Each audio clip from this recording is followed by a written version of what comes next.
2 classic films for one low price. Buy your collection today at Walmart stores and Walmart.com.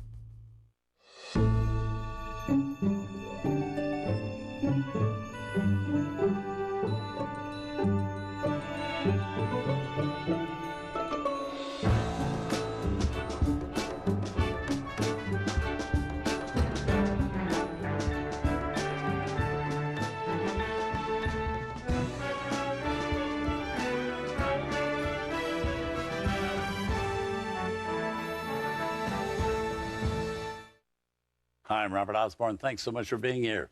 Right now, we're going to bring you part 2 of a 2-day salute to Brooksfilms, the production company owned by director, writer, producer, and actor Mel Brooks, great friend of ours here at Turner Classic Movies.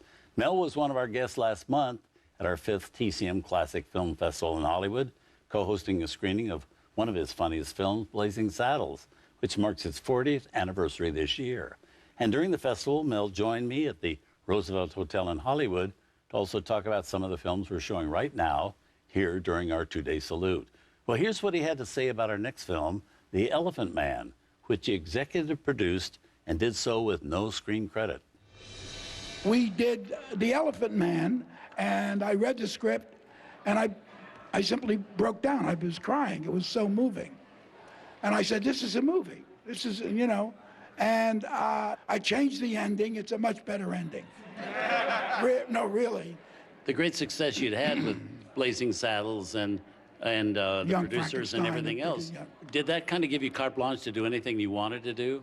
Yeah, well, I could do, you know. So they didn't mind you doing a drama? I was crazy about the head of Fox at that time, Alan Ladd's son, Alan Ladd Jr. Right. We called him Laddie. And Paul Mazursky worked there across the hall from me, and Dick Donner was doing The Omen, and we all worked for Laddie. And he would, you know, you'd come into his office and he would greenlight a film. He just said, what do you think it'll cost? Who do you want in it?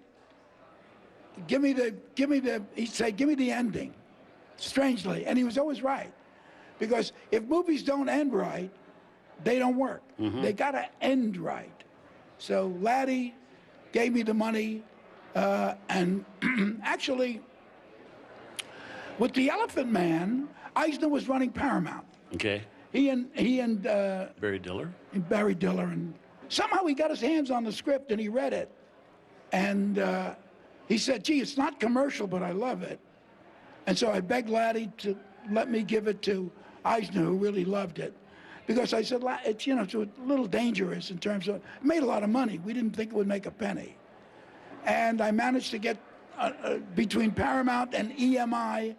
I got enough money to make, it was about $4.5–5 million, and we shot it on the banks of the Thames.